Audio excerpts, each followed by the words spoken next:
قال الله تبارك وتعالى في القرآن المجيد: أعوذ بالله السميع العليم من الشيطان الرجيم. بسم الله الرحمن الرحيم. والعصر إن الإنسان لفي خسر إلا الذين آمنوا وعملوا الصالحات.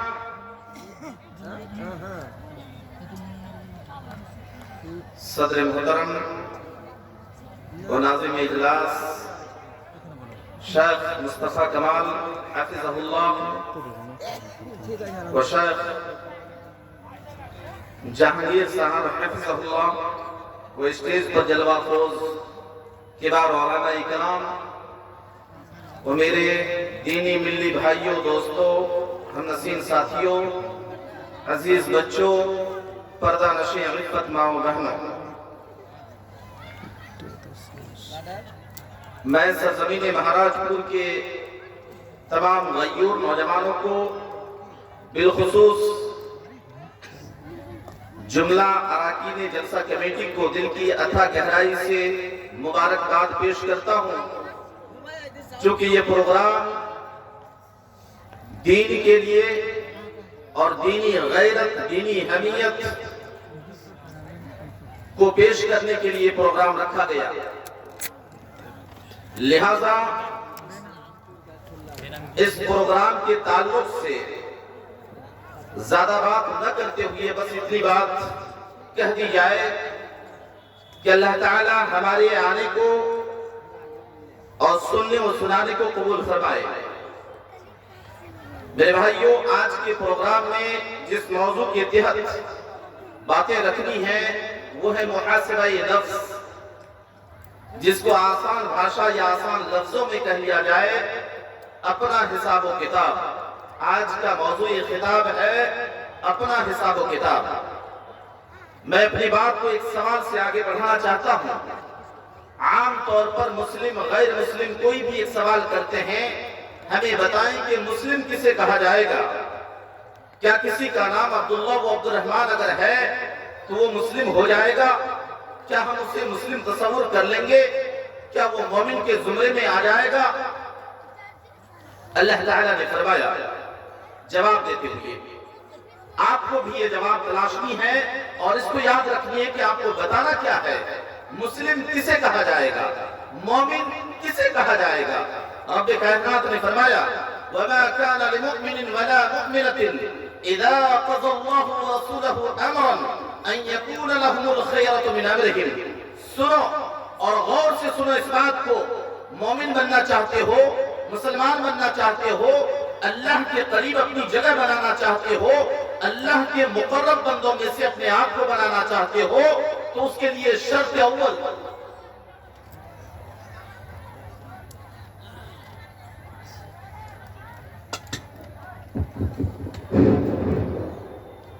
একটা কথা, ইসলামপুরের কার ছেলে বলল সাফিরের ছেলে হাসিন করে নাম ছেলেটা, প্রায় 6 বছর বয়স হবে হয়তো। মহিলাদের ওই সাইড থেকে মানে হারিয়ে যাওয়াই বলা যায়। এখন ছুটে গেছে, ওর মা মানে খোঁজ করছে এবং কান্না করছে। যদি ছেলেটাকে কেউ যদি দেখেছেন তাহলে আমাদের স্কুলের সামনে এখন নিয়ে আসবেন, তাহলে আমরা ওখানে পৌঁছে দেওয়ার ব্যবস্থা করবো। একটা ছেলে ইসলামপুরের হারিয়ে গেছে, 6 বছর বয়স, ওর মা কান্না করছে বা খোঁজ করছে। সেটা যদি কেউ যদি দেখেছেন তাহলে একটু স্কুলের সামনে নিয়ে আসবেন, আমরা ওখানে পৌঁছে দেওয়ার ব্যবস্থা করবো।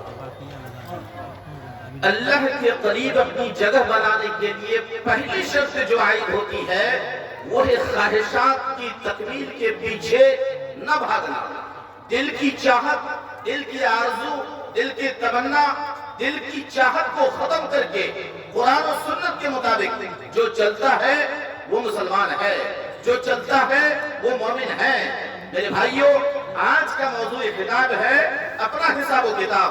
اب اپنے دل پر ہاتھ رکھ کر کے سوچیں اور اپنے آپ سے پوچھیں کیا ہم مسلمان ہیں، کیا ہم مومن ہیں؟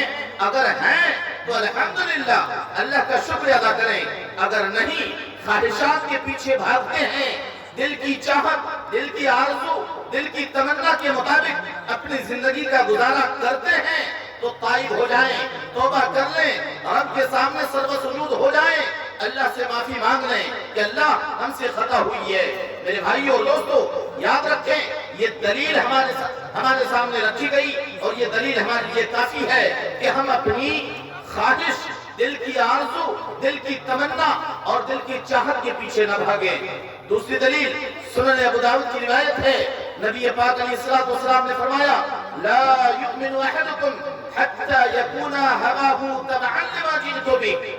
اے لوگو سنو اور اچھی طریقے سے سنو، مسلمان بننا چاہتے ہو، مومن بننا چاہتے ہو، اللہ کے قریب اپنی جگہ بنانا چاہتے ہو، اللہ کے محبوب بندوں میں سے اپنے آپ کو بنانا چاہتے ہو تو اس بات کو اچھی طریقے سے سن لو، خواہشات جب تک باقی رہے گی، دل کی چاہت کے مطابق عمل کرو گے، دل کے کہنے کے مطابق چلو گے، مومن نہیں ہو سکتے۔ لا یؤمن احدکم حتی یکون ہواہ تبعا لما جئت بہ۔ خواہشات کو باقی رکھو گے، دل کی چاہت کو باقی رکھو گے، مومن تو نہیں بن سکتے ہو، مسلمان تو کم از کم نہیں بن سکتے ہو۔ مسلمان بننے کے لیے پہلی شرط جو عائد ہوتی ہے، خواہشات کی تکمیل کے پیچھے بھاگنا چھوڑ دیں۔ میرے بھائیو اور دوستو آگے بڑھیں۔ اللہ رب العالمین نے فرمایا، زمانے کی قسم کھا کر کے فرمایا والعصر، قسم ہے وقت عصر کی، ان الانسان لفی خسر، انسان خسارے میں ہے، انسان نقصان میں ہے، انسان گھاٹے میں ہے۔ میرے بھائیو آئیے آج ہم سب مل کر کے اللہ کے دربار میں اپنا ہاتھ اٹھا کر کے رب سے پوچھیں اللہ تو نے ہمیں پیدا کیوں کیا؟ جب ہم نقصان میں، جب ہم گھاٹے میں، جب ہم خرابی میں، اللہ تو نے ہمیں پیدا کیوں کیا؟ جبکہ تیرا فرمان ہے لَقَدْ خَلَقْنَا الْإِنسَانَ فِي أَحْسَنِ تَقْوِيمٍ، ہم نے انسان کو بہترین نقشے، بہترین ڈھانچے میں بنایا ہے۔ اللہ تو نے ہمیں بنایا کیوں؟ ہمیں درخت بنا دیتا، ہمیں مٹی بنا دیتا، ہمیں پتھر بنا دیتا، ہمیں کوئی اور چیز بنا دیتا، اللہ تو نے ہمیں انسان کیوں بنایا جب ہم نقصان میں ہیں؟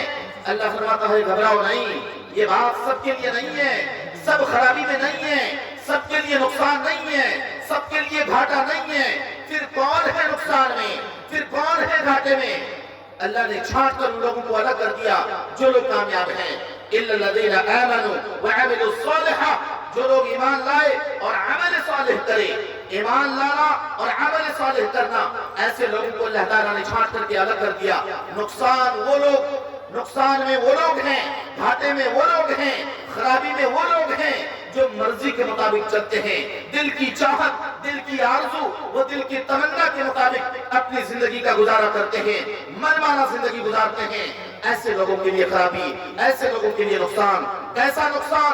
میرے بھائیوں ان تمام دلائلوں کو اپنے سامنے رکھیں اور اپنے سینے پر ہاتھ رکھ کر کے سوچیں، ہم مسلمان ہیں پھر بھی برما میں کاٹے جاتے، ہم مسلمان ہیں پھر بھی چچنیا میں، بوسنیا میں، افغانستان میں، عراق میں، آپ کے ملک ہندوستان کے گجرات کے اندر مسلمانوں کو گاجر مولی کی طرح کاٹا گیا، مسلمانوں کے بچوں کو تلوار کے نوک پر رکھ کر جے شری رام کے نعرے لگوائے گئے، کبھی ہماری بابری مسجد توڑی گئی، کبھی موتھرا اور کانسی کی آواز اٹھائی گئی، کبھی ہمارے برقعے پر پابندی، کبھی ہمیں گاؤں رکشک کے نام پر مارا جاتا ہے، کبھی ہماری عبادت گاہوں پر پابندی، کبھی ہماری لاؤڈ اسپیکر پر پابندی، کبھی ہماری آزان پر پابندی، کبھی ہمیں NRC، NPR اور CA کے نام پر ہماری زمین سے، ہماری دکان سے، ہماری مکان سے، ہماری پراپرٹی سے ہمیں بے دخل کرنے کی بات کی جا رہی ہے۔ کیوں؟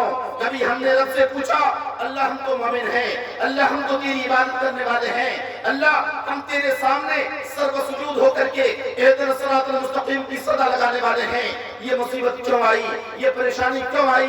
رب نے آج سے پونے 1500 سال پہلے اپنے نبی کے زبانی اعلان کروایا، اے نبی جہاں والوں سے کہہ دیں، دنیا والوں سے کہہ دیں، عبداللہ و عبدالرحمن سے کہہ دیں اور جو بھی مسلمان ہوں ایسے لوگوں سے کہہ دیں وَمَا أَصَابَكُم مِّن مُّصِيبَةٍ فَبِمَا كَسَبَتْ أَيْدِيكُمْ وَمَا أَصَابَكُم مِّن مُّصِيبَةٍ فَبِمَا كَسَبَتْ أَيْدِيكُمْ۔ جب مؤذن آواز دے حی علی الصلاۃ، آؤ نماز کی طرف، حی علی الفلاح، آؤ کامیابی کی طرف، آؤ اللہ کی عبادت کی طرف، تم دکانوں کو آباد کرو، تم مکانوں کو آباد کرو، تم ریسٹورنٹ کو آباد کرو، تم چوراہوں کو آباد کرو، تم چائے کی دکان کو آباد کرو، پھر تم کہو کہ ہم مسلمان ہیں، پھر تم کہو کہ ہم کاٹے وچھاتے نہیں جائیں گے، پھر تم کہو کہ اللہ کی مصیبت ہمارے اوپر نہیں آئے گی۔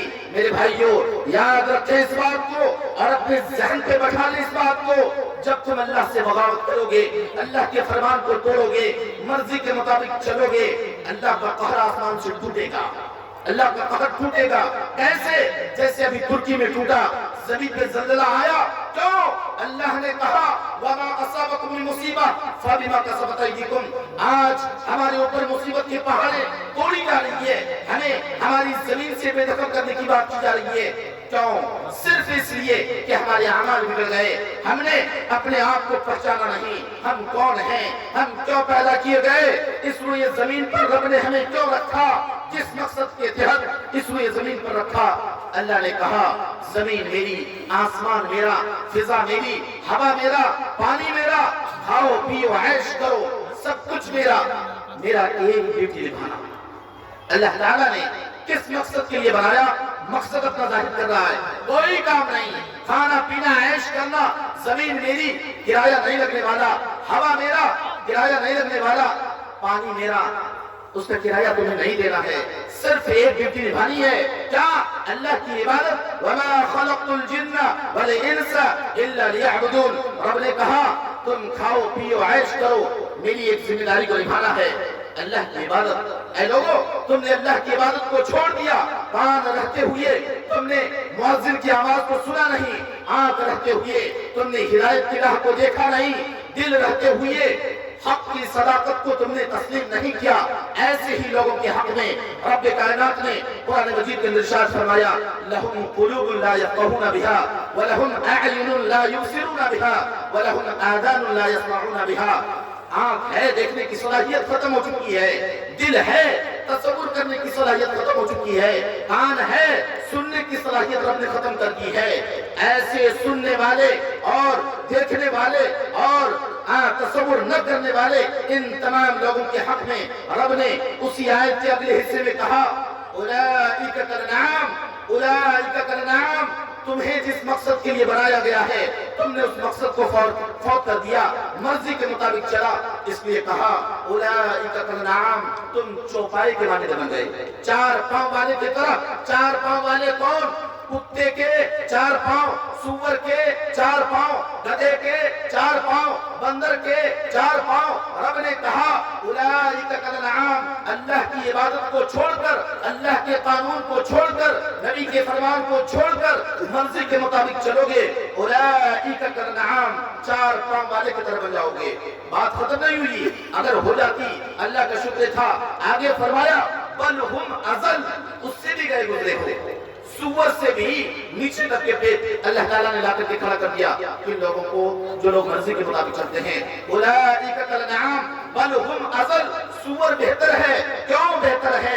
سور کو رب نے بنایا اور کہا تو پاخانہ کھا، وہ گوشت نہیں کھاتا ہے، ڈیوٹی اپنا نبھا رہا ہے۔ کتے کو بنایا، کہا تو آج آ کر کے ہڈیاں چوس، وہ بریانی نہیں کھاتا ہے، ہڈیاں اپنا چوس رہا ہے، ڈیوٹی اپنا نبھا رہا ہے۔ بندر کو کہا جنگل میں رہ، شہروں میں نہیں رہتا ہے، اور اسی طریقے سے گدھے سے کہا تو گھاس کھا، وہ گوشت نہیں کھاتا ہے، گھاس اپنا کھا رہا ہے، ڈیوٹی اپنا نبھا رہا ہے۔ اے انسان، ہم نے تجھ سے کہا میری عبادت کر، میری عبادت کو چھوڑ کر مرضی کے مطابق چلنا شروع کر دیا۔ سور تم سے بہتر، کتا تم سے بہتر، گدھا تم سے بہتر، بندر تم سے بہتر، اس لیے کہ وہ اپنا ڈیوٹی نبھا رہے ہیں، تم نے اپنا ڈیوٹی نبھانا چھوڑ دیا۔ میرے بھائیو دوستو، یاد رکھیں اس بات کو، اللہ تعالیٰ نے ہمیں اس روئے زمین پر رکھا رب کی عبادت کے لیے۔ اس رب کی عبادت کو چھوڑ کر مرضی کے مطابق چلیں گے، اتنے نیچے طبقے پہ آ جائیں گے کہ سپر بہتر ہو جائے گا ہم سے۔ اور اللہ تعالیٰ اس کو اس وقت تک رکھتا ہے، کسی بھی چیز کو اس کے مقام پر اس وقت تک رکھتا ہے جب تک وہ اپنا کام نبھاتا رہے، جب تک اپنی ڈیوٹی نبھاتا رہے۔ اور یہ لاجک ہمارا بھی ہے، یہ لائٹ ہم تب تک رکھیں گے جب تک یہ اپنا کام کرتی رہے، یہ مائک تب تک رکھیں گے جب تک یہ کام اپنا نبھاتا رہے۔ اور اسی طریقے سے جو بھی شے، جو بھی چیز ہمارے سامنے ہے، تب